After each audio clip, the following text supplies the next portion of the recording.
పార్వతీపురం మన్యం జిల్లా కొమరాడ మండల కేంద్రం రెవెన్యూ కార్యాలయం వద్ద సిపిఎం పార్టీ జిల్లా సహాయ కార్యదర్శి కొల్లి సాంబమూర్తి ఆధ్వర్యంలో గిరిజనులు నిరసన కార్యక్రమం చేపట్టారు. ఈ సందర్భంగా ఆయన మాట్లాడుతూ గిరిజన ప్రాంతాలలో మౌలిక వసతులైన విద్య, వైద్యం, తాగునీరు, రహదారులకు ప్రత్యేక చొరవ చూపి వాటి కల్పనకు అధిక ప్రాధాన్యత ఇవ్వాలన్నారు. ఏజెన్సీ ప్రాంతాలలో గిరిజనులు సాగు చేస్తున్న పోడులకు పట్టాలు ఇవ్వాలని అన్నారు. అలాగే జిల్లాలో ఎప్పటి నుండో అసంపూర్తిగా ఉన్న జంఝావతి, గుమ్మడిగెడ్డ, వనకాబడి, తోటపల్లి ప్రాజెక్టులను పూర్తి చేసి సాగునీరు అందించాలని డిమాండ్ చేస్తూ నిరసన తెలిపారు. పూర్తి చేయాలని, ఆ విధంగా గిరిజన గ్రామాలకి విద్య, వైద్యం సక్రమంగా అందించాలని చెప్పుకోవచ్చు. ఈ రోజు ఇక్కడ ధర్నా కార్యక్రమం చేయడం జరుగుతుంది.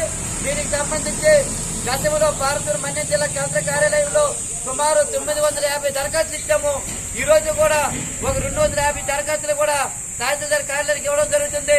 కాబట్టి వెంటనే తహసీల్దార్ గారు పరిశీలించి అన్ని గిరిజన గ్రామాల్లో పోటీ చేస్తున్న గిరిజనులకు అందరికీ 10 ఎకరాల వరకు పట్టాకి ఇవ్వాలని, అలాగే ఇప్పటికే గిరిజన గ్రామాలు నయ్య, కుంచేసు, పూడేసు, గుణశీల పంచాయతీలు రోడ్లు తగ్గమే చూపించారు.